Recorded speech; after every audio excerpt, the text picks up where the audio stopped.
Buenas, ¿cómo andan? Emiliano Landín por acá. Estamos con esta clase del semestre de medio interno y preoperatorio y vamos a ver paciente politraumatizado, en realidad anestesia para el paciente politraumatizado, manejo inicial, shock hemorrágico y código rojo del Hospital de Clínicas. La clase va a tener una introducción, vamos a ver guiados por el ATLS, el manejo avanzado del trauma, algunos conceptos del manejo anestésico inicial del politraumatizado, al igual que con el concepto del DCR, que es la recuperación eh, con control de daños, que es la recuperación más inicial, precoz, cuando tenemos un paciente grave en shock hemorrágico. La recuperación tardía, que es la recuperación una vez solucionado lo- todas aquellas lesiones que ponen en riesgo vital inmediato al paciente. Y finalmente vamos a ver el código rojo del Hospital de Clínicas para transfusión masiva en el paciente con trauma grave.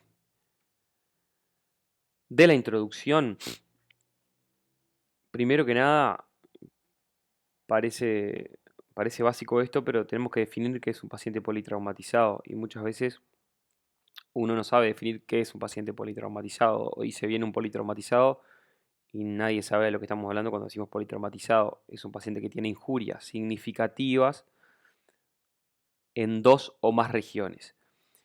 Esas injurias, para ser significativas, bueno, ¿qué es significativo? ¿Qué no es significativo? Hay escalas para medir el grado de las injurias. Esta escala de AIS, Abbreviated Injury Scale, con mi horrible inglés, perdónenme, es una escala vieja que se usaba siempre inicialmente en la evaluación inicial del trauma, después cambiaron y ahora existen otras escalas, como la ISS y otras que podemos ver ahora más adelante, pero en realidad la escala AIS lo que hace es un listado de lesiones por sistema y la clasifica del 1 al 6 en el grado de lesión. Entonces, según el impacto fisiológico que determinan. Entonces, una injuria de 3 puntos sería como una injuria al menos moderada. Entonces, el paciente para ser politraumatizado tiene que tener injurias moderadas en al menos dos regiones del cuerpo, de la economía, además de presentar al menos uno de estos parámetros, que son la presión arterial sistólica menor de 90, una escala de coma de Glasgow menor o igual de 8, una alteración del equilibrio ácido-base con un base excess menor de menos 6, menor o igual de menos 6, perdón, alteraciones ya de la coagulación con un INR mayor o igual a 1,4 o un KPTT mayor a 40 segundos y una edad mayor o igual de 70 años.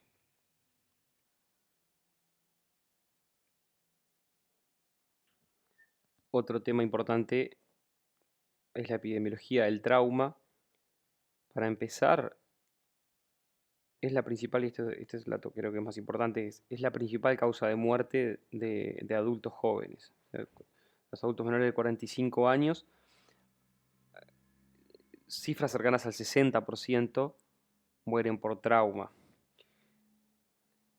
De los pacientes que fallecen por trauma, el 50 a 60% fallecen en las primeras 4 horas y una proporción significativa, es decir, casi todo el resto de los que fallecen en las primeras 24 horas. La causante principal del fallecimiento en general es la exsanguinación, shock hemorrágico y trauma craneoencefálico, sabiendo que la exsanguinación obviamente que es el responsable de la muerte más precoz, esta de las primeras 4 horas, el shock hemorrágico es el responsable de la muerte durante el primer día, y todos los pacientes que fallecen o presentan discapacidad posterior a un trauma, en general está relacionado a la presencia de un trauma craneoencefálico y sus complicaciones. De datos de mortalidad general, hay datos de mortalidad general del Uruguay. Me parecía, las tablas están un poco complicadas, me parece que no aportaba mucho más, pero sí esto de datos de la UNACEP para el primer semestre del año pasado. no están todavía los datos de todo el año, pero fueron 221 fallecidos en el primer semestre, con 80% hombres y 53% conductores de motos. Lo que muestra que la mortalidad que tiene el accidente de moto, el siniestro en moto, o sea, lo mortal que es para la profesión de trabajar de delivery, ¿no? Es una cosa que tiene alta mortalidad. ¿Y cuál es el día con más fallecidos por siniestro de tránsito? Esto es un poco, un poco una trivia, pero un poco lo traigo para hablar de algunas cosas. Está fácil y obviamente que muchos le deben haber invocado.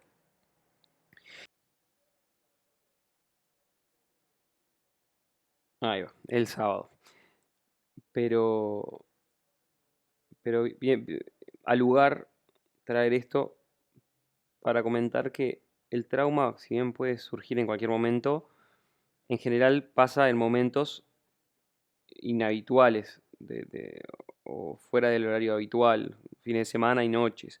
Y en esos momentos el personal que tiene más experiencia puede no estar disponible para nosotros, ya sea para nosotros o para cualquiera de las especialidades o de cualquiera de las personas que están involucradas en la asistencia del paciente. Hay otras complicaciones además de esto, porque vos no tenés acceso a la historia del paciente, podés no tener acceso a los antecedentes del paciente, a los antecedentes de alergias, de antecedentes quirúrgicos, donde puede haber tenido alguna crisis en otra cirugía, problemas anestésicos que no los podés tener en cuenta, que te pueden generar una crisis donde en alguna otra cirugía, cualquier otra urgencia, también pueden tenerlos, pero yo voy a actuar en consecuencia y no me va a generar ningún problema.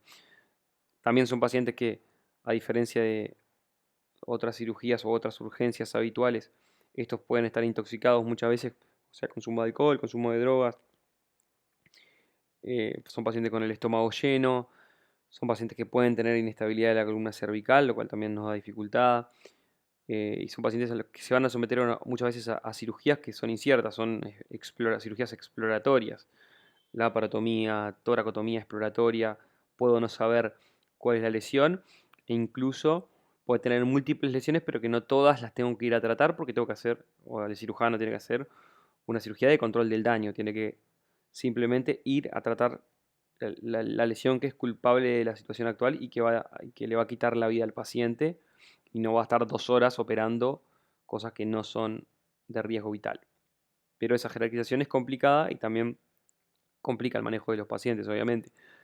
Eh, Muchas veces también hay otras lesiones que me pasan desapercibidas inicialmente, pero que rápidamente pueden descompensar a un paciente, que es el clásico ejemplo del neumotórax. Un neumotórax que pasa desapercibido, yo estoy ventilando a presión positiva al paciente y en algún momento eso desencadena un neumotórax a tensión que me complica, me genera un colapso hemodinámico, el cual, si no tengo un alto grado de sospecha, puede ser que no me esté dando cuenta de lo que pasa y es una crisis que no me pasa en un paciente no traumatizado. Entonces, son pacientes complicados de manejar. Obviamente que la otra cara de la misma moneda es que hay días que obviamente que pueden llegar a ser más tranquilos. El dato de la UNACEP para día con menos fallecidos por siniestro de tránsito, piénsenlo, esta es un poco más difícil, pero es el martes. En general martes, miércoles y jueves son los días que tienen menos. eh, para saber qué guardia uno tiene que más o menos elegir, ¿no? Ahora sí, viendo un poco el manejo de, del paciente politraumatizado, o sea, vamos al tema directamente. Para empezar, como un poco para organizarnos, a ir al ámbito prehospitalario, al momento de la escena, al momento del trauma. Entonces, esto para ver algunas cosas de eso y qué datos yo puedo también sacar en el momento que yo me enfrento al paciente. Obviamente que en los casos de escenarios, perdón, de víctimas múltiples, el personal que asiste en la escena tiene que manejar el concepto del triage. Hay que hacer una clasificación jerarquizada de los pacientes para tratarlos de acuerdo a prioridades y así aumentar la chance de sobrevida de todos los participantes del siniestro o del trauma. Hay ciertos criterios de remisión a centros de trauma. Esto es obviamente que lugares donde el sistema de trauma está bien organizado, organizado por niveles de organización, donde hay, eh, de acuerdo a ciertos parámetros, la referencia a diferentes centros de distintos grados de especialización. Si bien capaz que eso no aplica tanto en Uruguay, lo que sí destacar algunos que los criterios tienen, porque también importa qué cosas se toman para ver la gravedad que tiene un paciente. Y en realidad, en general se toman dos tipos de parámetros grandes, algunos que tienen que ver con el paciente eh, y otros que tienen que ver con la escena y con la cinemática del trauma. Con la escena y la cinemática del trauma, si bien no está demostrado que sí o sí el mecanismo de injuria esté relacionado sí o sí a la gravedad, hay algunos mecanismos que me tienen que hacer sospechar gravedad y yo tengo que estar atento. Sobre todo son los precipitados, cuando se precipitan de 6 metros o mayor altura. En los siniestros de tránsito son todos los que son despedidos del vehículo, ya sea despedidos, ya sea en moto o despedidos del automóvil, o en los casos en que en el siniestro de tránsito haya fallecido otro participante del evento, porque eso habla de la cinemática alta de que tuvo el trauma. Y después que extraer al paciente de la escena haya sido difícil y haya sido prolongado. ¿Sí? Por ahí decía que si demoraron más de 20 minutos en extraer al paciente de la escena, bueno, eso puede ser una cosa que me dé gravedad o me tiene que poner alerta. El resto de las cosas están relacionadas al estado del paciente y son comorbilidades, sobre todo la edad, paciente embarazada y obviamente que pacientes que tienen comorbilidades graves y además obviamente que el estado del paciente, sobre todo las constantes vitales, el estado mental, la frecuencia cardíaca, la presión arterial y la frecuencia respiratoria. Datos de la escena y de la cinemática que yo tengo que sacar y manejo inicial que yo debería obtener cuando reciba al paciente, es decir, cómo estaba la escena y qué hizo el equipo en la escena, cómo estaba el paciente, cuál era el estado en que lo encontraron, coma primario, no coma primario, se intubó, cómo se intubó, qué drogas se usaron, si hubo dificultades, cuáles fueron, ¿sí? Porque eso no solo que me habla de lesiones que puede desarrollar o si el paciente se aspiró o no se aspiró, sino que también si yo tengo una dificultad en el manejo de la vía aérea, conocer qué dificultades hubo en la escena me permite tomar decisiones y planificar un poco más mi manejo. Bueno, y ahora sí, para pasar al manejo hospitalario del trauma y un poco en este ciclo de trauma, recuperación más bien inicial, durante la primera etapa precoz, recuperación más tardía, una vez solucionado las primeras lesiones, habiendo sacado al paciente del riesgo vital inmediato, y después sí la recuperación de la fisiología eh, más adelante. En ese esquema es el que vamos a seguir para, para terminar esta clase. Lo primero que vamos a ver es el ATLS, que en realidad sí es obviamente que el manejo avanzado de soporte en el trauma y en base al ATLS vamos a ir viendo em, algunas cosas que nos importan de nuestro manejo anestésico, pero bueno, lo vamos a ir mezclando un poquito y es importante para todo el personal que asiste a un paciente traumatizado estar familiarizado con ATLS y estar entrenado en esto, porque es algo que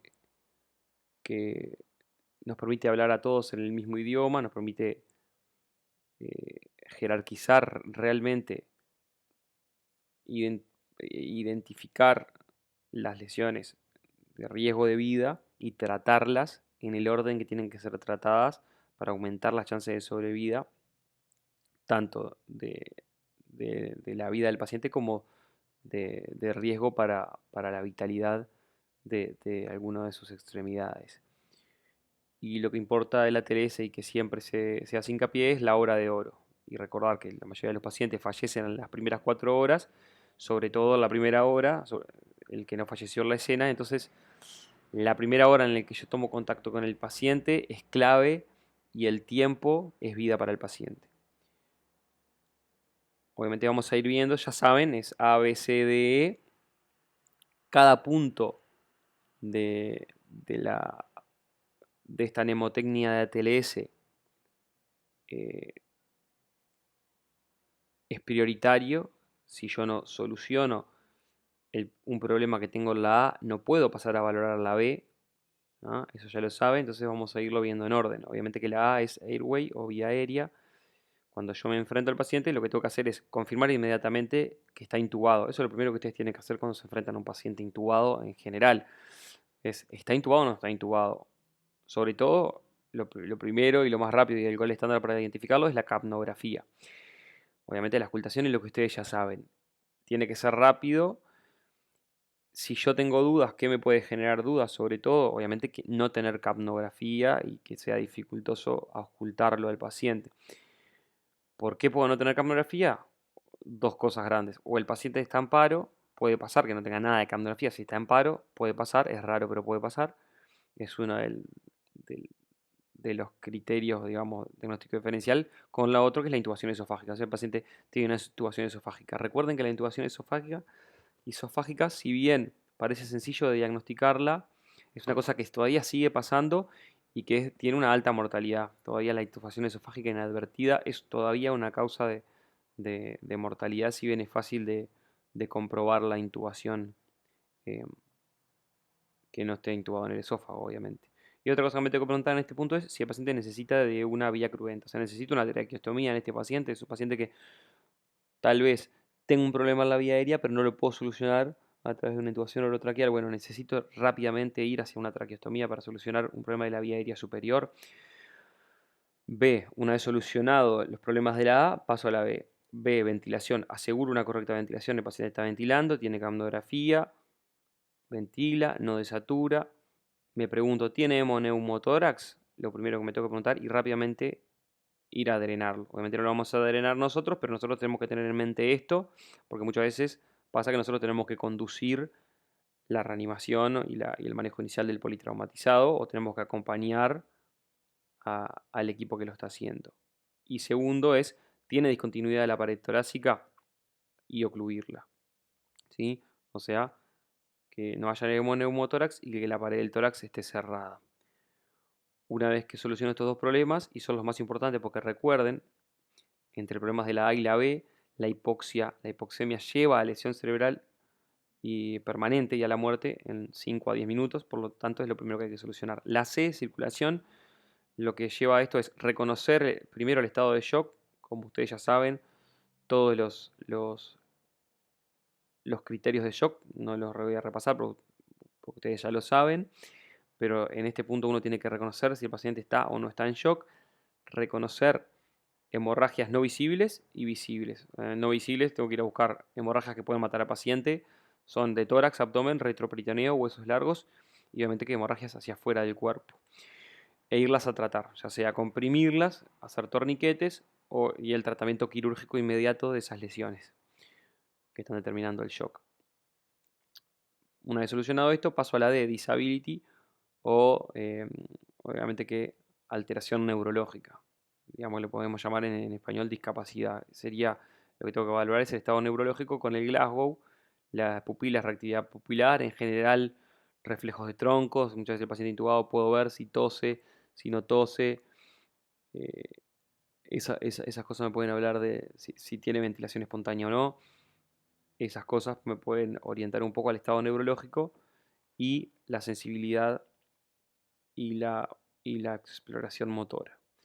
Si se puede, se debería realizar.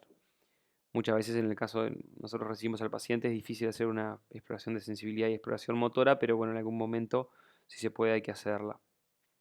Y finalmente una exposición completa y búsqueda de lesiones Esto en general nosotros no lo hacemos, pero bien podemos colaborar o muchas veces pasa inadvertido para los cirujanos que están haciendo otra cosa y uno puede explorar a ver si tiene lesiones en el cráneo, los miembros, algunas cosas que pasaron desapercibidas. Todo esto es el manejo inicial. Ahora vamos a proceder, obviamente, que a profundizar un poco en cada punto elementos de nuestro manejo anestésico para cada una de estas situaciones. Respecto a la inducción de la anestesia y bueno, el rol de los distintos fármacos, obviamente hay que destacar que muchas veces estos pacientes ya fueron intubados en la escena o fueron intubados en la puerta. Nosotros ya los recibimos intubados en general, no vamos a hacer una inducción, pero es importante destacar algunas cosas de la farmacología en el trauma. La primera y principal que hay que tener en mente es estos pacientes en general tienen hemorragia, están hipovolémicos, están en shock hemorrágico, el compartimento central está disminuido. Entonces, esto es un elemento clave para para la farmacología de la mayoría de los hipnóticos, sobre todo. Para empezar con el Propofol, yo les diría que uno siempre lo tiene, ese es el hipnótico que más utilizamos, y si bien manejamos mucho, lo conocemos mucho y sabemos muchos sus efectos secundarios, etcétera, yo creo que muchas veces eh, somos como, somos como duros para usar otro hipnótico, como que nos cuesta usar otro hipnótico. Y en este contexto no hay lugar, o casi que no hay lugar para el Propofol, acuérdense, o sea, no vamos a hacer una inducción con Propofol en un paciente así, con el compartimiento central disminuido. Si lo hiciéramos, deberíamos disminuir mucho la dosis, va a generar mucha hipotensión en estos pacientes y recuerden, sobre todo, también va a generar depresión miocárdica, o sea, un nitropismo negativo, que también nos va a perjudicar y va a descompensar al paciente, o sea que no es un fármaco de elección en este contexto. Como principales hipnóticos o hipnóticos de elección, yo les diría la ketamina y el etomidato. Sobre todo la ketamina, pero también el etomidato. La ketamina, el único problema que podemos llegar a tener con ketamina eh, son que muchas veces eh, hay problemas de disponibilidad en algunos lugares, puede haber problemas de disponibilidad. Y los problemas clásicos de efectos secundarios de la ketamina, sobre todo las reacciones de psicomiméticas o reacciones de emergencia, no son un problema que nos preocupe demasiado en este contexto. Recuerden que en general en el postoperatorio el paciente va a permanecer ventilado durante la recuperación tardía y mientras se estabiliza y recupera su fisiología, el paciente va a seguir dormido, no hay un mayor problema con eso. Respecto a la elevación, obviamente que recuerden que la ketamina eleva la PIC, eleva la presión intraocular. Obviamente, cuidado con los pacientes en los cuales tiene pacientes con ojo abierto, por ejemplo. Hay que tener cuidado un poco porque eleva la PIO. Los pacientes traumatizados de cráneo y con hipertensión intracraniana también habría que tener cuidado. Si bien lo más importante de todo es hacer una buena inducción, que no haya hipotensión, digo respecto a la perfusión cerebral y a la presión intracraniana, que no haya hipotensión para no bajar la presión de perfusión cerebral y lograr un buen manejo de la vía de aire, que no haya hipoxemia, que no haya hipercapnia. Eso es más importante que la elevación transitoria que puede generar el fármaco en la presión intracraniana. Y lo principal de la ketamina, recuerden la dosis en general, más o menos 2 a 2,5 miligramos kilos. En el Miller lo pueden leer entre 1 y 4 miligramos por kilo para la intravenosa. Recuerden que obviamente lo que genera, salvo que el paciente esté crítico y con depresión de catecolaminas, es una liberación de catecolaminas, el mecanismo central, que va a generar un aumento de las resistencias sistémicas que van a mantener la presión arterial y no va a generar hipotensión durante la inducción. Respecto antes de hablar del fentanil, perdón que yo tengo el fentanil ahí señalado, pero del etomidato, y vuelvo para atrás un poco, si bien en general lo utilizamos un poco menos en trauma o tiene menos indicación en trauma, por ejemplo en Estados Unidos es el hipnótico que más se utiliza en el paciente con trauma y lo más importante en realidad es la acción y el objetivo que nosotros tenemos, que es la estabilidad cardiovascular en un paciente que está o puede estar hemodinámicamente inestable, la cumple, es decir, que es un fármaco de los que podríamos decir que es de elección. De 0,2 a 0,3 miligramos kilo es la dosis que vamos a usar. Recuerden que el compartimento central está disminuido, no necesitamos dosis mayores que esa. El riesgo de depresión adrenal, o de depresión de la glándula suprarrenal, es algo despreciable en dosis únicas, una cosa que no nos tiene que preocupar mayormente. Respecto al midazolam, que lo tenemos ahí, es un hipnótico que se usa mucho en nuestro medio, sobre todo en áreas por fuera de bloc. Una cosa que tenemos que conocer, recuerden que la dosis de inducción en general es más o menos entre 0,15 y 0,3 miligramos por kilo. Sobre todo, quiero destacarlo, el uso en trauma para nosotros, porque el paciente politraumatizado es un paciente que tiene riesgo de despertar intraoperatorio. ¿Por qué? Porque generalmente tiene inestabilidad hemodinámica. Generalmente, por la inestabilidad hemodinámica, tendemos a hacer menos dosis de fármacos, menos dosis de hipnóticos, tenemos riesgo de despertar intraoperatorio. Y el uso de midazolam para disminuir el riesgo de conciencia intraoperatoria tiene su lugar y se puede utilizar. Como analgésico, fentanil. El remifentanil se puede usar, obviamente que el remifentanil genera mayor repercusión hemodinámica que el fentanil, y en este contexto no tiene mayores beneficios en un paciente que después va a permanecer probablemente ventilado, probablemente lo llevamos a CTI y la sedación sea con fentanil, es decir, hacer remifentanil no tiene lugar y puede generar mayor repercusión hemodinámica, o sea que el analgésico para mayor estabilidad hemodinámica sería el fentanil en principio. Y de los relajantes musculares, recordar rocuronio y succinilcolina. De elección, siempre succinilcolina. Recuerden, siempre tratar a estos pacientes como un estómago lleno. Siempre te van a tener el estómago lleno, nunca van a tener ayuno. Entonces, siempre hacemos una inyección en secuencia rápida. ¿En qué casos deberíamos tener precaución en el uso de succinilcolina?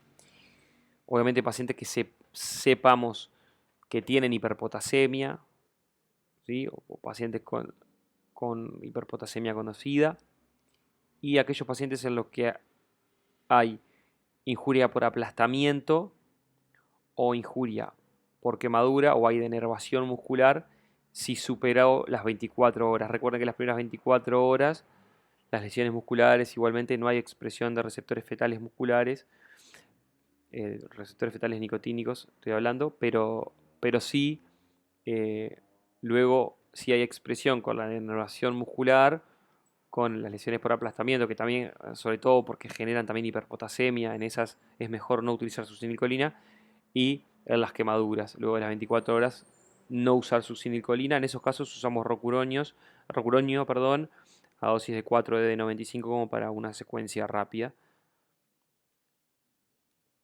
Y listo.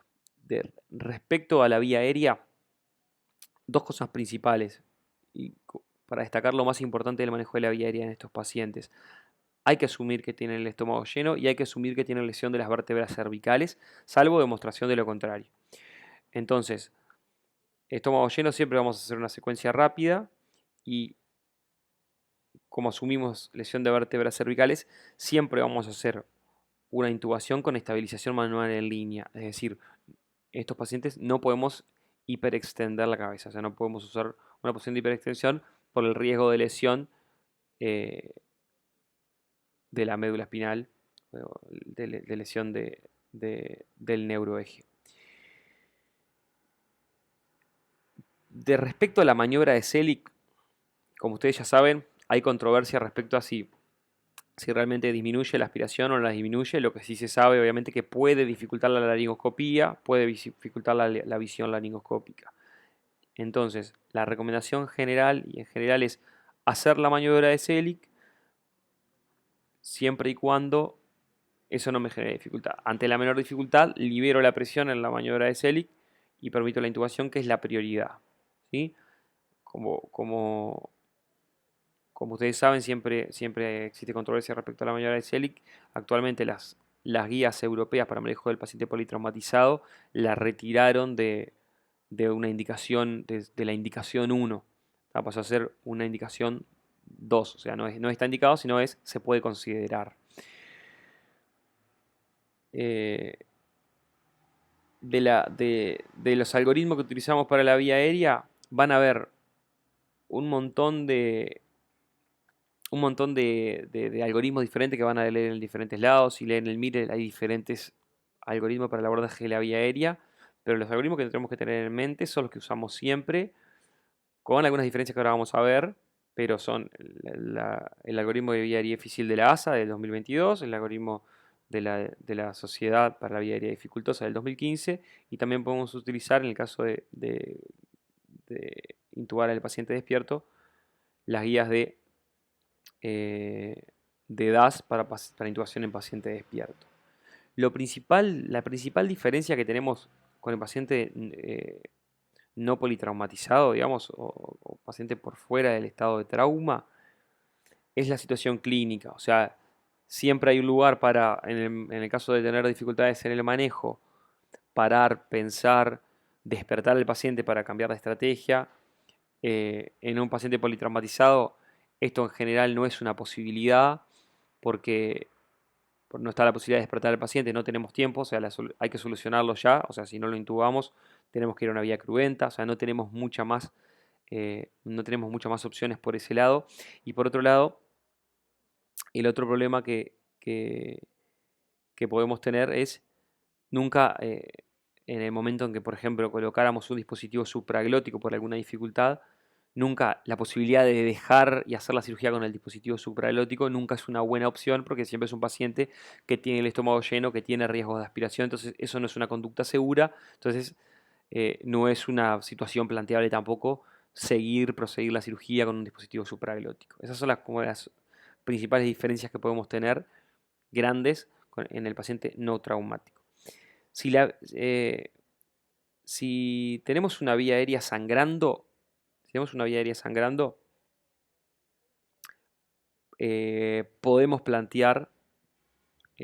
podemos plantear la IOT despierto.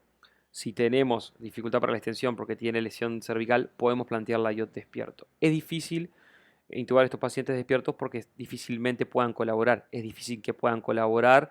No es una situación en la cual estos pacientes puedan colaborar. Entonces es un poco más complicado.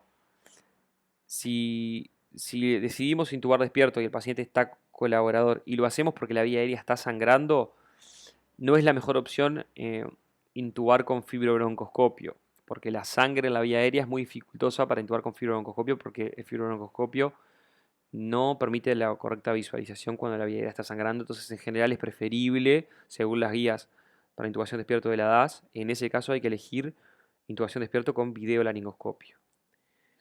Bien, en el caso de que sea por un trauma de mandíbula, porque no puede extender el cuello, porque no abre la boca, bueno, en esos casos, si el paciente es colaborador, sí podemos eh, elegir una intubación despierto con fibrobroncoscopio. Respecto a la guía de la ASA, esto obviamente que leerlo, lo tienen que conocer, es la guía de la ASA para la vía aérea dificultosa del 2022. El algoritmo es el algoritmo que conocen con algunas modificaciones. Yo creo que en esta versión del 2022 hay cosas que están bastante más claras que la versión anterior. Repásenla, léanla, la tienen que conocer. Obviamente, las modificaciones un poco son las que ya se las comenté. Generalmente tiendo más a ir a una vía cruenta. No tengo la posibilidad en general de despertar al paciente por la situación clínica y en general eh, es más difícil poder conseguir un paciente colaborador para poder intubarlo despierto, entonces tiendo menos a tratar de hacer una intubación despierto. La guía de la DAS la conocen, lo mismo con las mismas consideraciones. Recuerden que, y lo traigo acá para que sepan, lo traigo lo que dice el algoritmo de intubación despierto en el paciente traumatizado, la guía de DAS, pero lo comento un poco para todo. Primero, y este punto es importante, la preoxigenación es fundamental. siempre hay que preoxigenar a los pacientes, pase lo que pase. La única situación en la cual puede ser dificultosa la preoxigenación es un trauma grave de la cara que no me permita intubar, no me permita preoxigenarlo, que en esos casos generalmente voy a una vía cruenta quirúrgica y bueno, voy a asumir que ese paciente puede llegar a desaturar porque no lo voy a poder preoxigenar, si bien siempre tengo que por lo menos acercarlo y enriquecer la atmósfera de donde está respirando el paciente con oxígeno. Siempre hay que hacer esa maniobra. Recuerden, eh, el paciente traumatizado tiene por toda la situación de estrés y por las catecolaminas y por las lesiones que tiene, por todos los motivos, va a tener incrementada sus requerimientos de oxígeno, su consumo de oxígeno y por lo tanto tienden a reducir su tiempo seguro de apnea, ¿tá? O sea, desaturan más rápido. Además de que por, porque si tienen traumatismo de tórax, en general también tienen reducción de sus reservas de oxígeno. O sea que por los dos motivos pueden desaturar más rápido. Respecto, sí, ahora sí, a las consideraciones en general para la intubación despierta en paciente con trauma, respecto a la sedación, minimizar la sedación, ¿tá? Porque la sobresedación en estos pacientes puede tener peores consecuencias que en un paciente no de trauma, ¿tá? Y estos pacientes también incluso puede estar sangrando la vía aérea, por lo tanto aumenta también el riesgo de aspiración. Muchas veces ni siquiera tienen ayunos, es bastante complicado hacerle sedación en estos pacientes para la intubación despierto. Dificultades para topicalizar esa vía aérea por el traumatismo, obviamente. Lo de oxigenación ya se los nombré.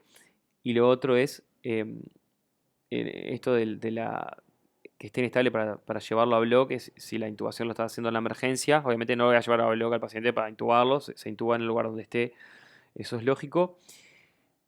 Y lo otro importante es esto que yo ya se les había dicho, pero se los vuelvo a repetir. Si la vía aérea está sangrando, tiene secreciones, el paciente está vomitando, preferir videolaringo por sobre fibrobroncoscopio. ¿Ah? También puedo plantear hacer una intubación a través de un dispositivo supraglótico. Situaciones especiales en la vía aérea del paciente traumatizado, un poco ya lo nombramos, pero son estas cosas. Obviamente los pacientes con traumatismo facial son los que representan el mayor desafío. Fracturas de base de cráneo, acuérdense, todo paciente que tiene fractura de base de cráneo se me va a contraindicar la vía nasal, no vamos a hacer intubaciones nasotraqueales en ese caso. Obviamente que las fracturas maxilares me pueden complicar. Hay que ver si el paciente abre o no abre la boca. Si abre o no abre la boca es por trismo, o sea, es dolor, o hay una imposibilidad de la apertura por lesión de la articulación, por lesión de la apófisis coronoides. ¿Qué es lo que pasa? Si tengo imágenes, consultar las imágenes para ver realmente, apoyarme en por qué es que el paciente no puede abrir la boca. ¿Sí? Generalmente las fracturas del maxilar inferior difícilmente comporten una dificultad en la apertura bucal real, salvo que comprometa la articulación o la apófisis coronoides. Si el paciente viene con un dispositivo supraglótico, tengo que ver por qué se colocó. O sea, se colocó el dispositivo supraglótico porque no lo pudieron intubar, cuál fue la dificultad que tuvieron. En base a eso, tengo tres opciones con ese dispositivo supraglótico. Lo que seguro no puedo hacer es proseguir la cirugía o proseguir con el dispositivo supraglótico. Tengo que solucionar la situación.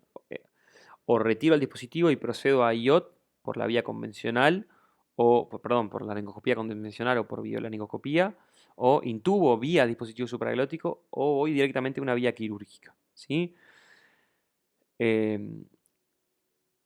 Lo que les quiero resaltar en estos pacientes del videolaringo es muchas veces la, la intubación con fijación manual del plano de la cabeza, es decir, con fijación del eje, es más difícil porque no puedo hiperextender. Generalmente lleva más tiempo y puede ser más dificultosa. ¿Sí? Pero el videolaringo nos soluciona eso. O sea, el videolaringo sería la opción ideal, un videolaringo con pala angulada que me permita no hiperextender la cabeza, pero tener una buena visión laringoscópica. Para usar el videolaringo, obviamente que hay que tener experiencia en el uso de videolaringoscopio, pero me soluciona ese problema. Respecto a la ventilación, estábamos hablando de la vía aérea, pasamos a la ventilación. De la ventilación ya lo dijimos, asegurar la adecuación de la ventilación, ventilar siempre, tender a ventilar a bajas presiones, ¿ah? Y usar PIP baja, ¿sí? No usar PIPs altas, usar una presión intratorácica baja por la estabilidad hemodinámica. En principio es un paciente hipovolémico, shock hemorrágico, aumentar las presiones intratorácicas puede generar inestabilidad hemodinámica, pero además por el riesgo de neumotórax inadvertido que se transforme en un neumotórax a tensión. Entonces, minimizar las presiones en vía aérea. Recordar que la hipoxia aumenta la mortalidad, incluso cualquier episodio transitorio de hipoxemia, o sea, evitar la hipoxia a como dé lugar. La hipercapnia es deleteria en los pacientes con trauma craneoencefálico. En un paciente que no tiene trauma craneoencefálico, una hipercapnia leve no genera mayores alteraciones, por lo tanto no tengo que esforzar la ventilación para sacar al paciente de la hipercapnia. O sea, tengo que tener una hipercapnia permisiva. Prefiero ventilar a volúmenes corrientes bajos, a presiones bajas y tener un poco de hipercapnia que ventilar a presiones altas, a altos volúmenes, solo para no tener una hipercapnia leve. Sí, en el caso de que tenga traumatismo craneoencefálico, sí hay que evitar la hipercapnia porque eso aumenta el daño neurológico y la mortalidad. La hiperoxia también es deleteria, y esto recuérdalo, si bien no hay, o sea, si bien falta de evidencia que lo demuestre, sí se sabe que la saturación, está mal acá, esto no es saturación arterial de oxígeno, es presión arterial de oxígeno. La presión arterial de oxígeno mayor a 200 milímetros de mercurio puede empeorar el resultado de los pacientes que tienen trauma craneoencefálico. Entonces, tiendan a usar la mínima FiO2 que puedan, que les dé una buena saturación y que les dé un buen intercambio. Respecto a la circulación, y bueno, está sobre todo de los accesos vasculares, al tener por lo menos dos vías periféricas calibre 18 mayor, recuerden que para hacer volumen, la vía periférica, si es anticubital, es mejor porque es más cerca de la circulación central. Las vías periféricas y de grueso calibre, como son más cortas y más gruesas, esto es ley de Poiseuille, va a tener un flujo más rápido y me va a permitir reponerlo más rápido. Vía venosa central, si tengo dificultad en el acceso periférico. No, o sea, tener un bajo umbral para hacer una central. Si realmente rápidamente no puedo tener accesos periféricos, voy a la central. O sea, no me demoro en esto. Y si esperas un uso de vasopresores o inotrópicos, obviamente que realizar una central. De la vía venosa central, ¿dónde la vamos a realizar? Donde tengamos sitio, o sea, donde haya accesibilidad, depende de la localización del trauma. Obviamente que muchas veces es difícil la localización en cuello porque vienen con la Minerva por el trauma cervical. Entonces muchas veces tengo que terminar yendo a femoral o a subclavia. Pero si sospecho lesión o que tiene fractura de pelvis, por ejemplo, si sospecho lesión de la cava, si sospecho lesión de las venas ilíacas, no puedo colocar una vía femoral. En ese caso sí o sí tengo que poner una vía central en el territorio vena cava superior.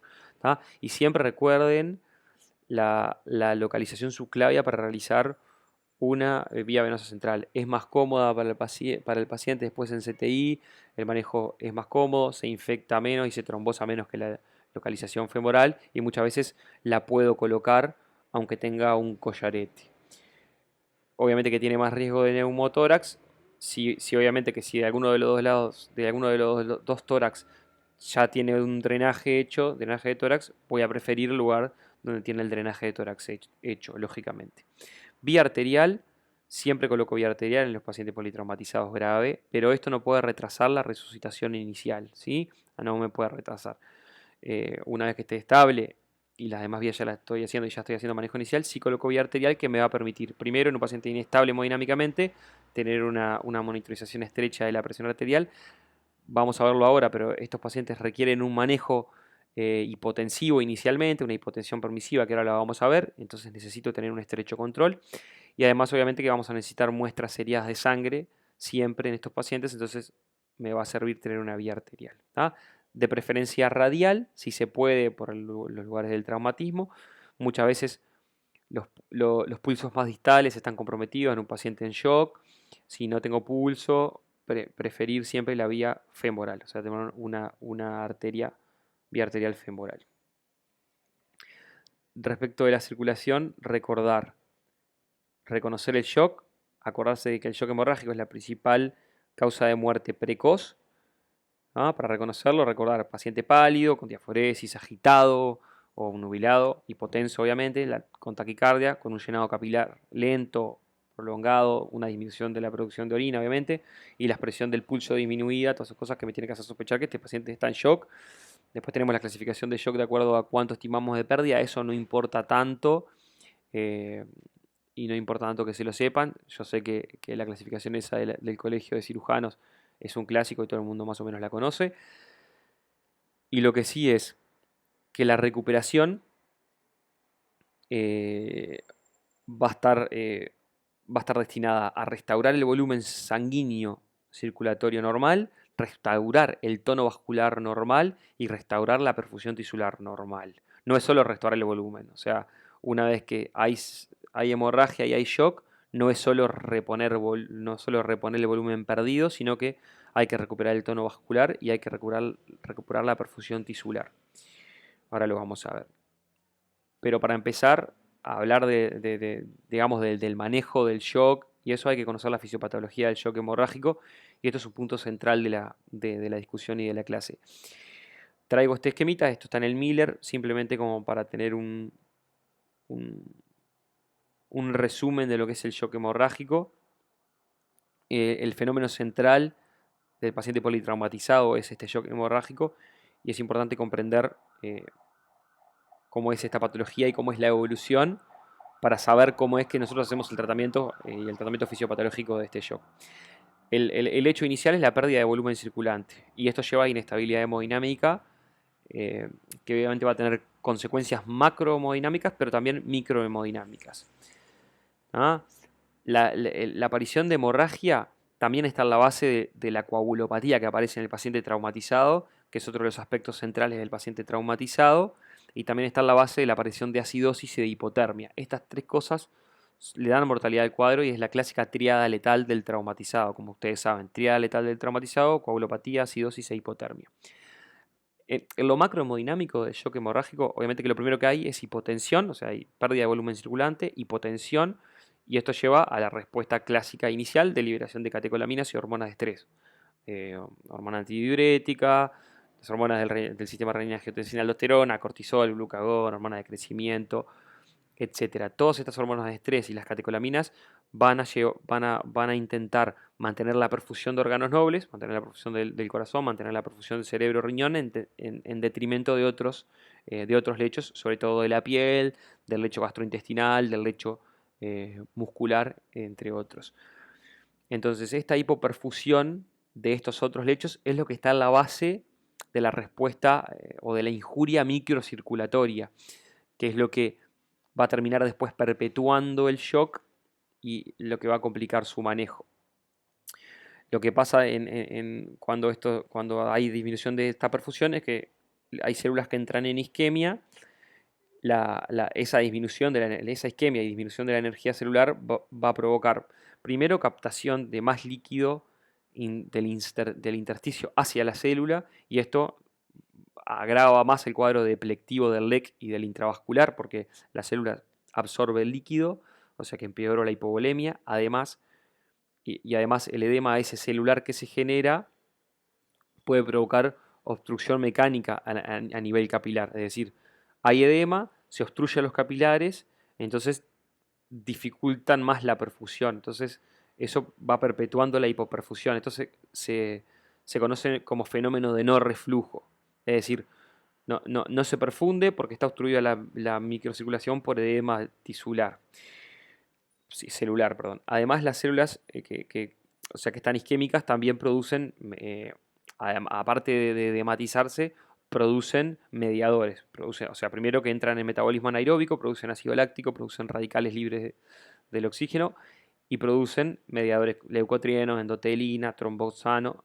Todas estas cosas van a generar una carga tóxica para todo el organismo, que va a generar la acidosis, el ácido láctico va a generar repercusión en todos los órganos, o sea, de todo el cuerpo, incluso los no hipoperfundidos, los que están normalmente perfundidos también se van a ver afectados, y los factores inflamatorios lo que van a hacer es amplificar la respuesta, o sea, van a activar el sistema inmunológico y a través del sistema inmunitario, o sea, se va a independizar el evento inicial de hipoperfusión y el shock va a dejar de depender de eso y se va a hacer independiente de ese hecho inicial. El proceso inflamatorio sistémico es el que termina determinando el DOM, o sea, el fallo orgánico múltiple eh, de lesiones de todo el cuerpo. El órgano que más está expuesto, digamos, a esta lesión por mediadores es el primero que recibe todo el gasto cardíaco, que es el pulmón.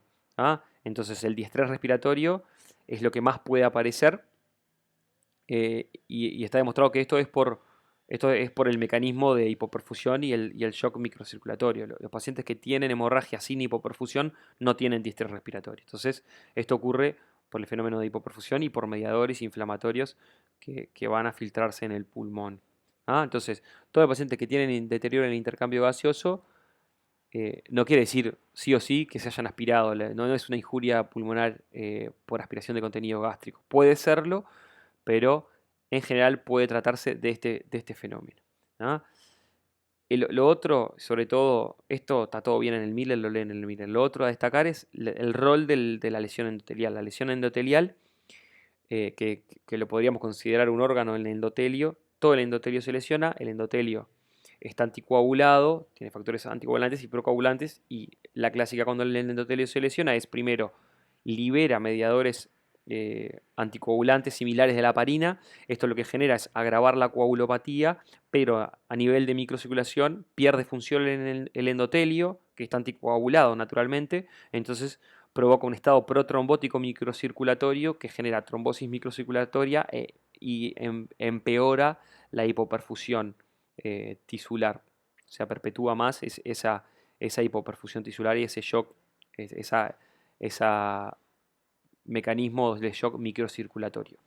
En general, el corazón está preservado, la función miocárdica está preservada hasta etapas avanzadas del shock, pero puede haber depresión miocárdica, sobre todo por mediadores inflamatorios. Entonces, en los pacientes en que está hipotenso, no responde a las medidas de sostén inicial, no responde eventualmente a vasopresores, siempre hay que tener en cuenta que puede haber algo de shock cardiogénico o parte puede ser cardiogénica por este mecanismo.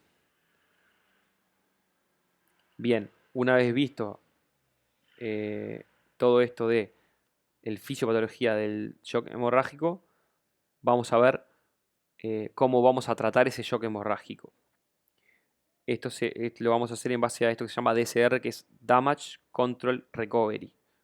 Perdón por mi inglés de vuelta, pero es la recuperación con control de daños.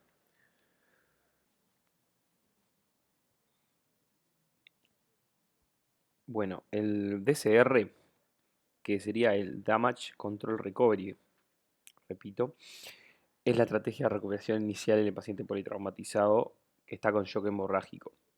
Cuando digo recuperación inicial me refiero a paciente en shock, sangrando, mientras se detiene el sangrado, mientras la cirugía detiene el sangrado. O sea, hasta el momento en que está resuelta la hemostasia inicial, nuestra estrategia debería ser esta. ¿Qué cosas comprende el DCR? Damage Control Recovery. Comprende el Damage Control Surgery, es decir, la cirugía con control de daños, es la cirugía que prioriza las lesiones que van a causar la muerte del paciente o que son causantes de la hemorragia y no se detiene a reparar lesiones secundarias o de menor entidad. Es una recuperación o una cirugía jerarquizada. La iniciación temprana de transfusión de productos sanguíneos, es decir, ahora lo vamos a ver, pero hay que rápidamente transfundir. No hay que esperar, acá no hay lugar a ni esperar ningún tipo de valor de hemoglobina, no hay lugar a ningún tipo de reposición restrictiva como vemos en otros ámbitos o en otros escenarios. ¿Tá? La iniciación temprana de la transfusión de productos sanguíneos. Reducir la administración de cristaloides, esto es un punto importante, eh, porque pareciera que en general no lo cumplimos demasiado bien, y es la administración de cristaloides o de por encima de ciertas cantidades de cristaloides es deleteria en este paciente, ahora lo vamos a ver. El punto central de esta estrategia es la hipotensión permisiva en determinadas poblaciones seleccionadas, como ahora lo vamos a ver, y ir a evitar la aparición y tratar la aparición de estos tres puntos que son la triada letal del traumatizado: hipotermia, acidosis y coagulopatía. De la cirugía de control de daños, trata las lesiones más graves, que son la causa del shock inicial. Hasta que no se logra el control de la hemorragia, no se va a realizar ninguna otra exploración ni se va a retrasar eh, las maniobras iniciales con otros objetivos que no sean detener el sangrado. Entonces, las cirugías que van a ser de control de daño van a ser las toracotomías exploratorias, las laparotomías exploratorias y reparación y coagulación, o mejor dicho, hemostasis de lo que está sangrando y reparación de lo que está sangrando. Fijación externa de la pelvis, que es otro de los huesos largos que puedan ser responsables de la hemorragia, y exploración cervical, ¿no? Esas son las cirugías que comprenden en general las cirugías de control de daño. Respecto a la iniciación temprana de transfusiones, algo ya les nombré, se le llama muchas veces, o lo van a leer como estrategia inicial de recuperación hemostática o recuperación hemostática. Es preferir productos sanguíneos como reposición antes que soluciones cristaloides o coloides. Siempre elegir productos sanguíneos para reponer un paciente en shock hemorrágico lo antes que se pueda. Antes de esto, ahora también lo vamos a ver un poco más, pero es rápido. En general no va a haber tiempo de, realización de pruebas cruzadas, eh, por lo que generalmente se va a dar eh, productos sanguíneos de isogrupo eh, en caso de estar disponibles. No vamos a poder realizar pruebas cruzadas para antígenos menores porque eso demora y retrasa la administración de las transfusiones. Al menos la transfusión inicial debe ser de isogrupo. Luego, lo importante de reducir, esto es un punto clave, reducir la administración de cristaloides. ¿Ah? En este contexto de shock hemorrágico, la administración de cristaloides es deleteria. ¿Por qué? Porque el cristaloide no tiene capacidad de transporte de oxígeno, va a contribuir, perdón, a la coagulopatía por dilución de factores de la coagulación, porque además, si hay grandes cantidades de fluido y sobre todo fluido sin acondicionamiento térmico, voy a contribuir a la hipotermia, que también empeora la coagulopatía y el sangrado.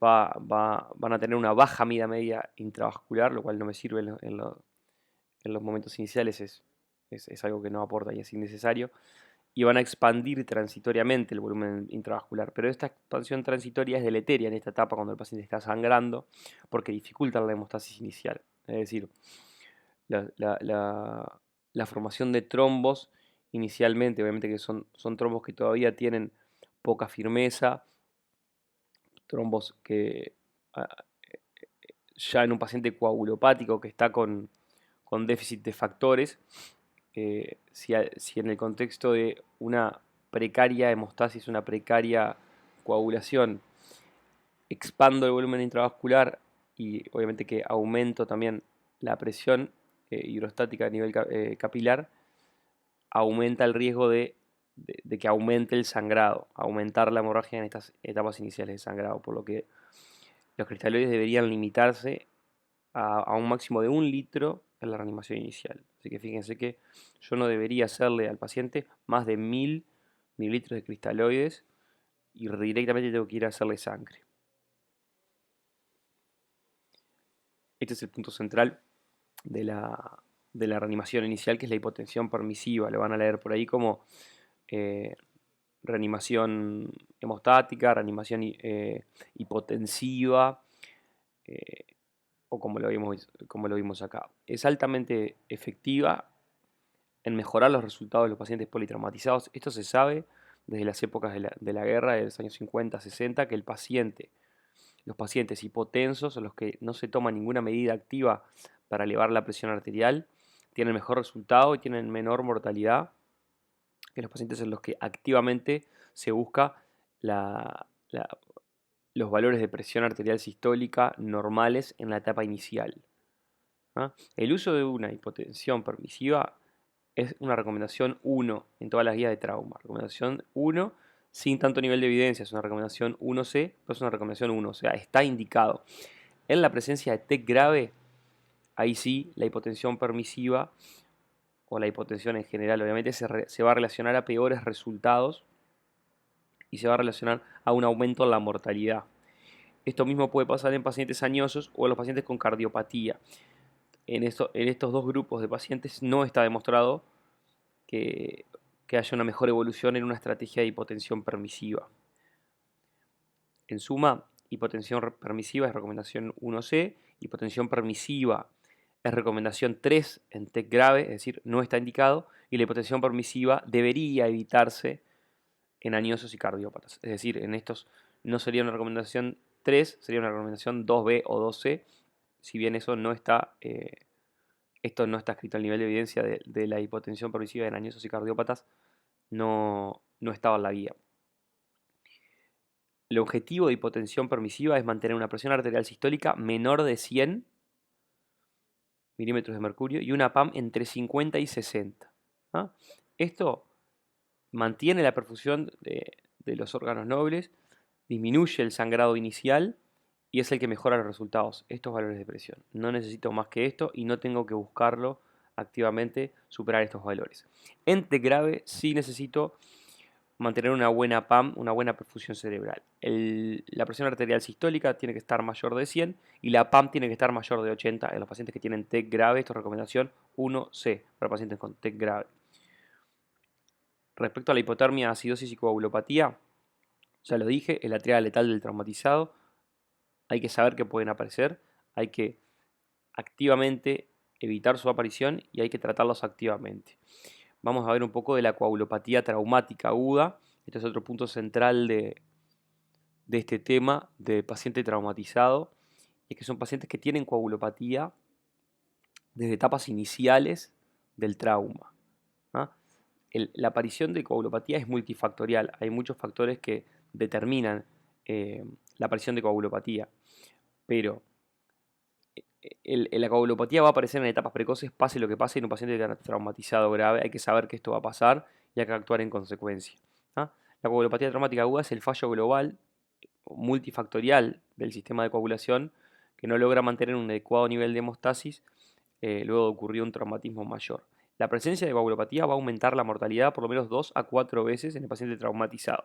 Y los mecanismos predominantes van a ser primariamente el daño endotelial. El daño endotelial genera producción de proteína C y esto genera una disminución en la disponibilidad de trombina para la formación de coágulos, por lo tanto es uno de los mecanismos que está en la base de la coagulopatía. Otra cosa que hay y que hay en todos los pacientes traumatizados, y esto lo deben conocer, es la hiperfibrinólisis. Es decir, hay consumo del inhibidor de los activadores del plasminógeno y esto lo pongo entre signo de pregunta porque es el mecanismo que parece estar involucrado en la hiperfibrinólisis, no está del todo aclarado, pero esto hace que haya hiperfibrinólisis, es decir, primero, difícil que se forme el coágulo porque hay disminución en la disponibilidad de trombina y a su vez, una vez que se forma el coágulo, hay un aumento en la fibrinólisis, o sea que lo poco que se forma se degrada.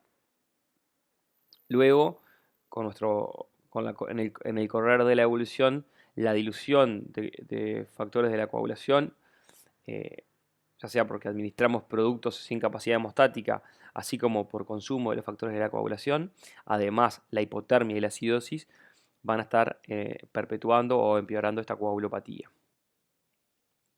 La evaluación de la coagulopatía la vamos a realizar sobre todo con pruebas, y ya les digo lo más importante, son técnicas basadas en métodos viscoelásticos, el ROTEM, el TEG. Las pruebas tradicionales tienen poco valor en este contexto. ¿Por qué tienen poco valor? Primero porque tiene resultados tardíos en una situación que es dinámica. Yo necesito los resultados ya y los valores de las pruebas tradicionales como el INR, el tiempo de protrombina, el KPDT, el recuento plaquetario, demoran en mostrar los procesos de coagulopatía que ya están sucediendo. A su vez, hay una ausencia en la validación de estos valores en el contexto del trauma, ¿ah? Y también tienen una incapacidad de detectar la hiperfibrinólisis que ocurre y que es uno de los mecanismos más importantes de coagulopatía, así como los estados de hipercoagulabilidad que también se suceden en la microvasculatura. Entonces, las pruebas tradicionales pierden valor, si bien una alteración inicial de las pruebas tradicionales es un marcador de aumento de la mortalidad y es un marcador de aumento de las necesidades transfusionales. ¿Ah? Las pruebas basadas en técnicas viscoelásticas van a mejorar significativamente la evaluación. Hay que hacerlas siempre que estén disponibles. ¿Ah? Me van a mejorar, va a ser más fácil guiar el tratamiento y van a disminuir la administración innecesaria de sustancias procoagulantes. Esto es lo que mide esto es lo que miden las pruebas viscoelásticas. ¿Tá? Miden el tiempo al cual se comienza, o sea, le sacan una muestra de sangre, miden el tiempo que demora en formarse el coágulo. Una vez que comienza a formarse el coágulo, ven con qué velocidad se forma el coágulo, ¿ah? Cuál es la amplitud máxima del coágulo, cuál es la firmeza que tiene ese coágulo, y después en la evolución valoran la destrucción de ese coágulo, es decir, cómo se digamos, hidroliza el coágulo, como es la fibrinólisis. Por lo tanto, las pruebas viscoelásticas me van a hablar de déficit en factores de la coagulación, en, en, en factor que libera las plaquetas, en factor liberador del tisular, o sea, todos los factores iniciales de la cascada de la coagulación, su déficit. Una vez que empieza a formarse el coágulo, va a poder detectar alteraciones plaquetarias, o sea, si necesito o no necesito plaquetas, alteraciones del fibrinógeno, si necesito o no necesito fibrinógeno, y después me va a poder evaluar y si del coágulo se va a detectar la posible aparición de hiperfibrinólisis. Entonces me va a decir si necesito factores de la coagulación o no necesito factores de la coagulación, si necesito plaquetas o no necesito plaquetas, si necesito antifibrinolíticos o no necesito antifibrinolíticos. Del tratamiento de la coagulopatía traumática aguda, primero, saber que va a aparecer, ¿ah? Y recordar que su aparición es precoz y que aumenta la mortalidad, que su aparición aumenta la mortalidad. ¿Ah? Y el tratamiento va a ser una recuperación hemostática. El uso precoz y agresivo de productos sanguíneos hemostáticos, ¿ah? Hematíes como líquido de reposición, esto es lo más importante. Lo que tiene que reponer el paciente es concentrado de hematíes, no es cristaloides. Y los cristaloides hay que evitarlos. ¿Ah? Evitar y tratar agresivamente la acidosis y la hipotermia. Esto es muy importante. ¿Ah? Importante. Y siempre el paciente se va a enfriar. Hay que tratar activamente y calentar a ese paciente. En etapas iniciales ese paciente no se puede enfriar porque en eso se juega la mortalidad también del paciente. En general, ahora vamos a ver el protocolo del hospital de clínicas y lo van a tener que conocer bien, o lo tienen que conocer bien, pero en general los protocolos habituales de transfusión masiva hablan de un ratio 1-1-1. Una unidad de plasma fresco congelado, una unidad de plaquetas y una unidad de hematíes. Esa es la relación. Mantener la monitorización y el tratamiento en base a métodos viscoelásticos si están disponibles y tratar la fibrinólisis. Entonces, esto es las dos cosas más importantes que les quiero decir. Uno, la hiperfibrinólisis aumenta la mortalidad y hay un estudio, que es el estudio Chase, que dice que, Chase 2, perdón, que encontró un beneficio en la supervivencia a 30 días con el uso de ácido tranexámico, siempre y cuando el ácido tranexámico se administrara antes de las 3 horas de aparecido el trauma. ¿Ah? Idealmente hay que hacerlo en la primera hora en que tomamos contacto con el paciente, en esa hora de oro. ¿Ah? Se hace 1 gramo intravenoso en carga y una infusión de 1 gramo, infusión continua que durante 8 horas. ¿Ah? Y posteriormente va a ser dosis subsiguientes van a ser valoradas por pruebas viscoelásticas. Esta conducta aumenta la sobrevida y es clave administrar ácido tranexámico. Respecto a los protocolos al ratio de transfusión, si bien en general se usa 1-1-1, hay algunos estudios que demuestran no diferencias en la mortalidad usando protocolos de relación diferentes, es decir, uno de plasma, uno de plaquetas y dos de hematíes. Es decir, en general se puede realizar un poco menos de plasma y un poco menos de plaquetas que los estadios iniciales de 1, 1, 1, 1. Recordar que la transfusión masiva y definirla es interesante. Capaz que no lo saben, pero la transfusión masiva se define. Hay varias definiciones, pero se define como el requerimiento de 10 unidades de hematíes en 24 horas, pero esta definición, obviamente que va a requerir esperar las 24 horas. Hay definiciones más dinámicas, por ejemplo, que se haya sido necesaria la sustitución del 50% de la volemia en 4 horas, o que se hayan utilizado al menos 4 unidades de hematíes en una hora. En una hora. ¿Ah? Entonces, eso es la definición de transfusión masiva. Recordar que todos los productos, todos los productos sanguíneos están mantenidos en citrato, porque el citrato es un quelante de calcio y necesito bajar los niveles de calcio para que no se desencadene la cascada de la coagulación en esos productos sanguíneos. Por lo tanto, cuando yo administro productos sanguíneos, va a haber un aumento en el citrato circulante, puede haber una disminución de la calcemia del paciente. Entonces, en general, hay que acordarse de esto y dice en diferentes lugares, dice diferentes dosis, pero en general, por cada 3 unidades de, de producto sanguíneo que administro, debería administrar 1 gramo de calcio, digamos, como antídoto para ese citrato que le estoy administrando al paciente.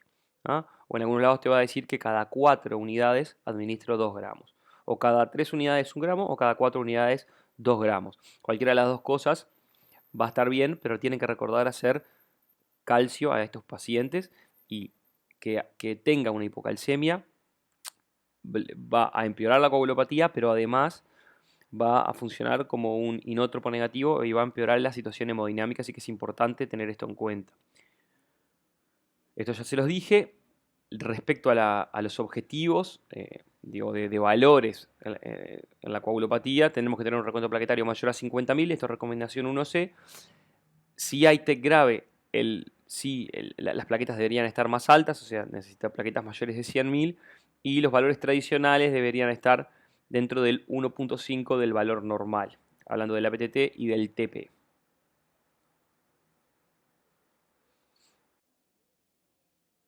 Bueno, eso fue todo lo relacionado a la recuperación inicial, es decir, mientras el paciente estaba sangrando y no controlaba la hemorragia.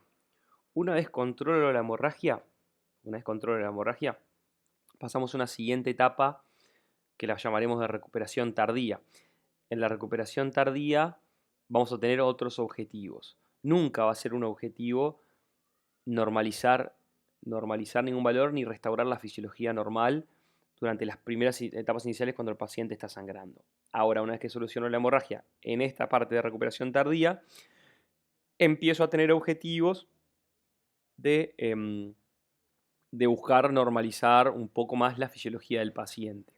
Entonces, los objetivos que voy a tener en esta etapa son una presión arterial sistólica por encima de 110 milímetros de mercurio, el hematocrito normal, o sea, un hematocrito por encima del umbral de transfusión. Los umbrales de transfusión en estos pacientes, no, esto es como siempre, no está demostrado ningún nivel de hemoglobina que sea el indicado, y en general se usan los mismos criterios que usamos en todos los pacientes y los mismos que conocen de los umbrales, esos restrictivos que marca el protocolo de Sevilla, que clásicamente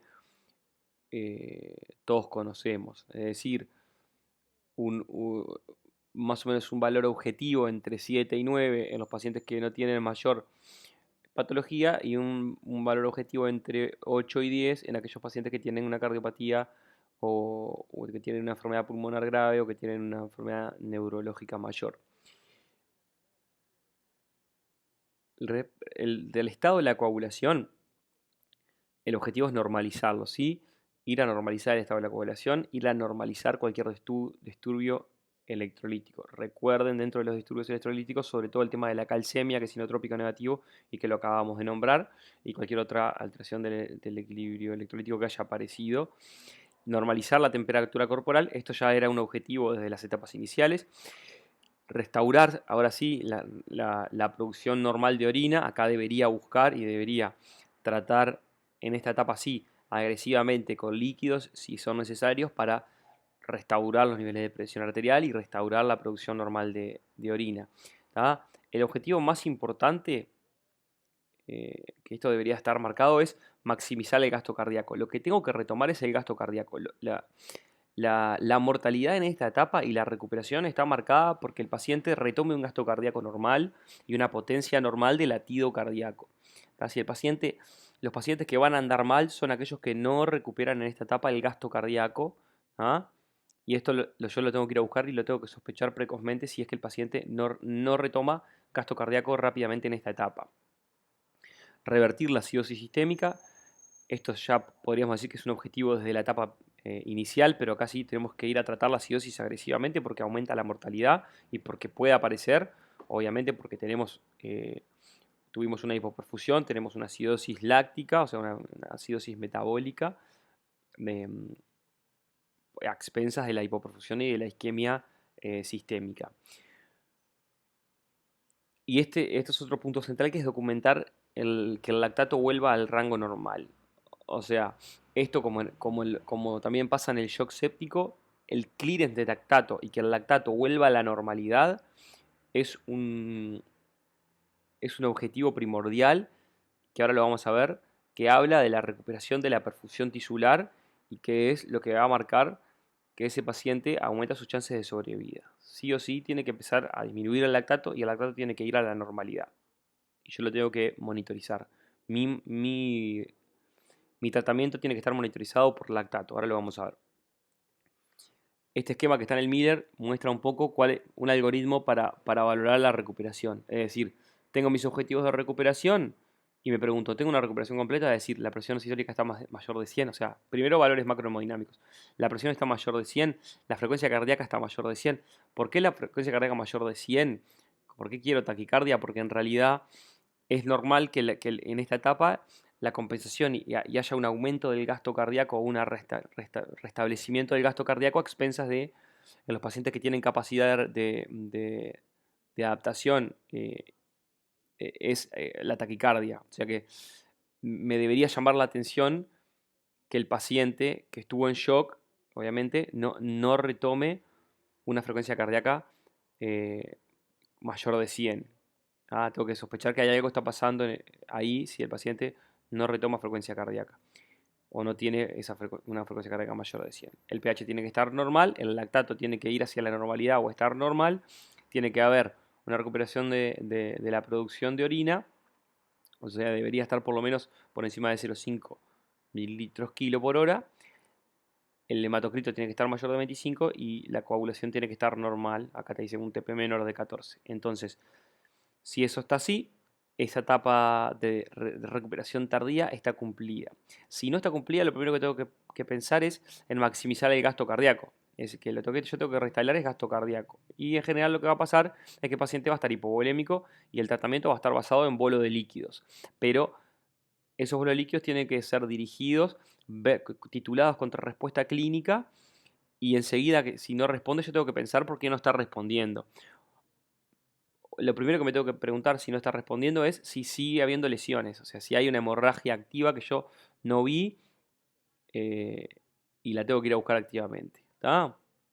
Si esa situación es descartada, o sea que no hay hemorragia, no hay ninguna lesión inadvertida, recién ahí yo debería de pensar que lo que podría estar pasando es que eh, que el paciente no está retomando gasto cardíaco y que puede haber algo cardiovascular ahí, sobre todo que haya problemas inótropos, o sea, problemas en la contractilidad que hayan sido generados por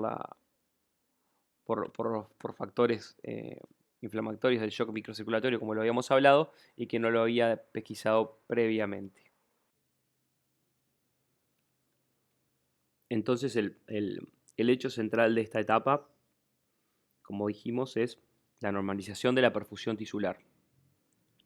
Y, y cómo yo monitorizo esto es muy importante, es saber cómo yo me doy cuenta que la perfusión tisular se ha normalizado, porque muchas veces lo que pasa es que hay una recuperación macrohemodinámica, en general la recuperación macrohemodinámica sucede, pero muchas veces por todos los fenómenos microcirculatorios que vimos, la perfusión tisular puede no normalizarse y eso no es recuperación. Yo tengo que recuperar perfusión. Entonces, para un poco la forma de inferir la recuperación de la perfusión tisular normal, acá vamos a ver varias cosas, pero yo creo que lo más importante que ustedes tienen que saber es que eh, me voy a basar en el clearance de lactato.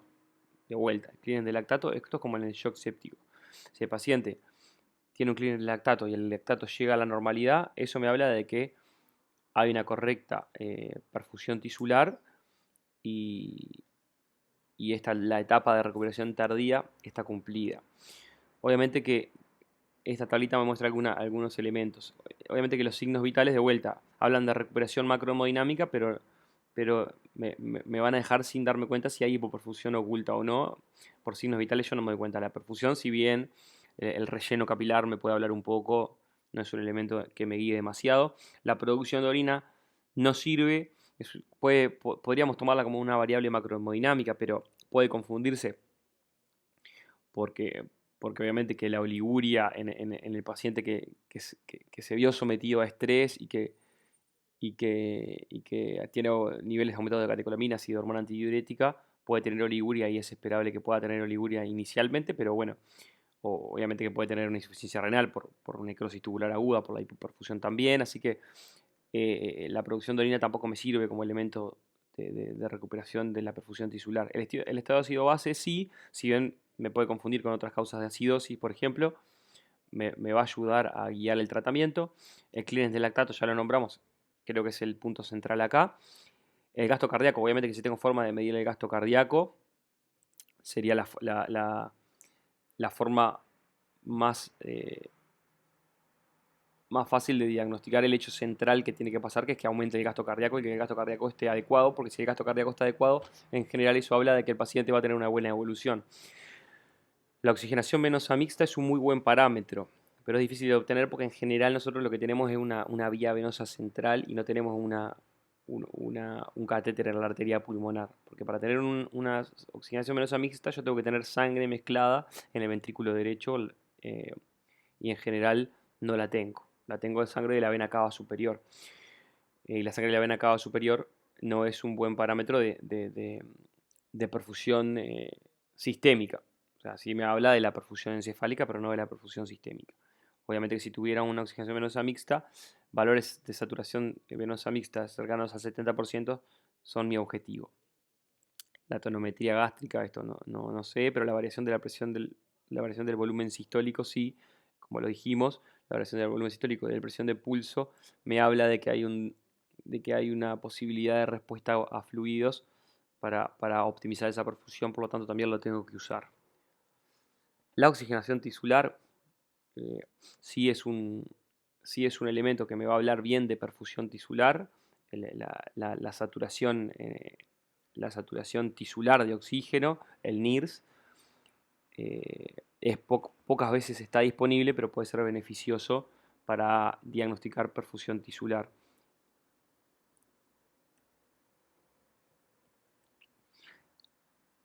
Los líquidos de recuperación en esta etapa van a ser cristaloides balanceados, como ya lo dijimos. De vuelta vuelvo a repetir, usamos la presión de pulso, el clearance de lactato y corrección de la acidosis como monitores de esta recuperación. Y esto de vuelta, la tasa de normalización del lactato va a estar fuertemente relacionada con el pronóstico y un fallo a la normalización durante las primeras 24 horas, fallo a la normalización del lactato a las primeras 24 horas, se asocia a daño orgánico múltiple y a mayor mortalidad. No hay evidencia respecto a los líquidos de recuperación, no hay evidencia de que los coloides sean superiores a los cristaloides y los cristaloides son más baratos y son más seguros porque no generan respuestas inmunológicas, por lo que son los que están indicados. Recuerden que el hidroxietilmalmidón al 6% ha sido relacionado a insuficiencia renal y a un aumento de la mortalidad en el paciente crítico, por lo cual en estos contextos no debería utilizarse. Por último, como último punto, la recuperación de la fisiología en general. Así, estos pacientes generalmente en los estadios iniciales van a mantenerse en áreas de cuidado crítico, en CTI, o muchas veces en la recuperación en nuestro hospital. Y los objetivos son los objetivos que ya nombramos, pero además, como criterios para la extubación y para la recuperación más bien final, deberíamos conocer los criterios de extubación para estos pacientes. Obviamente que tengan un buen estado mental, o sea que tengan un buen nivel de conciencia, ¿ah? Que la exploración neurológica sea buena, que el paciente cumpla órdenes, ¿ah? Que no esté combativo, ¿ah? Que tenga reflejos de la vía aérea presente, capacidad de proteger su vía aérea, sin ningún elemento traumático sobre la vía aérea o edema de la vía aérea que comprometa la extubación, una correcta mecánica ventilatoria, o sea que tenga un buen intercambio gaseoso, y una estabilidad sistémica. Obviamente que la recuperación, como ya la hablamos, con los objetivos de la recuperación que ya nombramos, ¿ah? Esto es otro elemento muy importante. Tiene que estar normotérmico, no tiene que estar infectado, o sea, no tiene que tener sepsis, y tiene que haber una baja probabilidad de retorno frecuente a bloc. Si el paciente va a estar retornando a bloc para limpiezas quirúrgicas, para reparaciones subsiguientes, eso es un criterio que me dice que no debería extubarlo y que tengo que esperar a que haya una estabilidad de traslados y de cirugías antes de extubar a mi paciente. En la evolución, los pacientes y el rol del anestesista en esta etapa puede estar en el control o la ayuda del control del dolor agudo.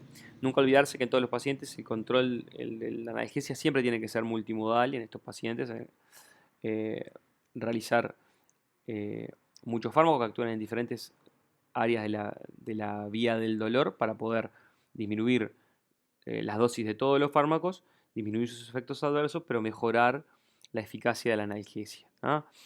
Hay un alto nivel de beneficio de analgesia regional en estos pacientes, sobre todo en los pacientes traumatizados de tórax, como bien lo saben, ¿tá? Porque es clave la analgesia que brindan, sobre todo desde un punto de vista de analgesia dinámica o analgesia del movimiento, para que el paciente pueda respirar profundo, realizar la fisioterapia respiratoria y así recuperar funcionalidad respiratoria. Y muchas veces, para lograr una extubación en estos pacientes, necesitamos una analgesia regional, por ejemplo, de tórax, que bien puede ser una colocación de catéter peridural o, un bloqueo paravertebral o ISP, cualquier mecanismo de analgesia regional que permita que el paciente tenga un buen nivel de analgesia dinámica.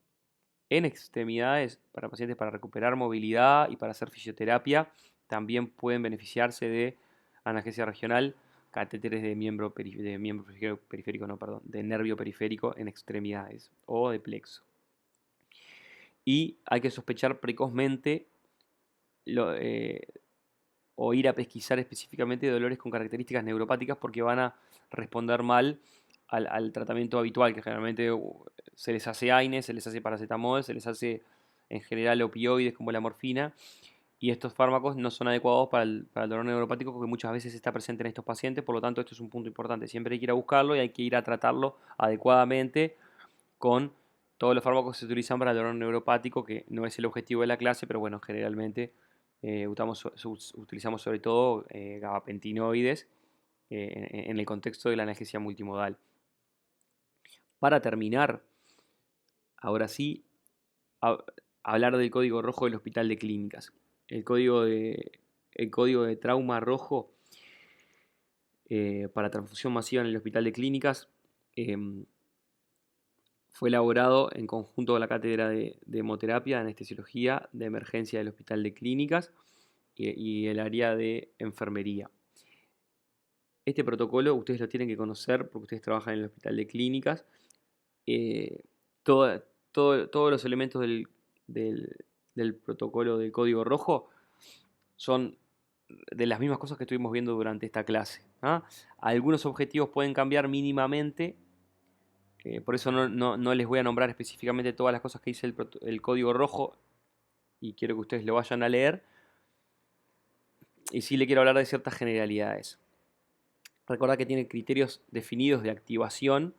Hay una escala que se llaman ABC, que es si el trauma penetrante o no, la presión sistólica, la frecuencia cardíaca. En base a eso se activa o no se activa el código rojo. Y siempre hay un protocolo de desactivación. Muchas veces se activa el código rojo y por alguna razón no fue necesaria la activación. Siempre se puede desactivar, pero la activación del código rojo involucra la realización de todos los elementos que están en ese protocolo y la movilización de todos los recursos, y el anestesista tiene un rol bien definido en el protocolo que ustedes tienen que conocer. Hay objetivos definidos para la recuperación inicial y hay objetivos definidos para la recuperación tardía, y conocer este protocolo es obligación para todos ustedes como personal involucrado en la asistencia de los pacientes en el hospital de clínicas. Les agradezco que se hayan quedado estas 25 horas que duró el teórico. Cualquier duda que tengan, me pueden mandar un mail, por ahí está mi mail. Sé que podría haber sido mejor, pero también podría haber sido peor. Estas son las referencias que utilicé para esta clase.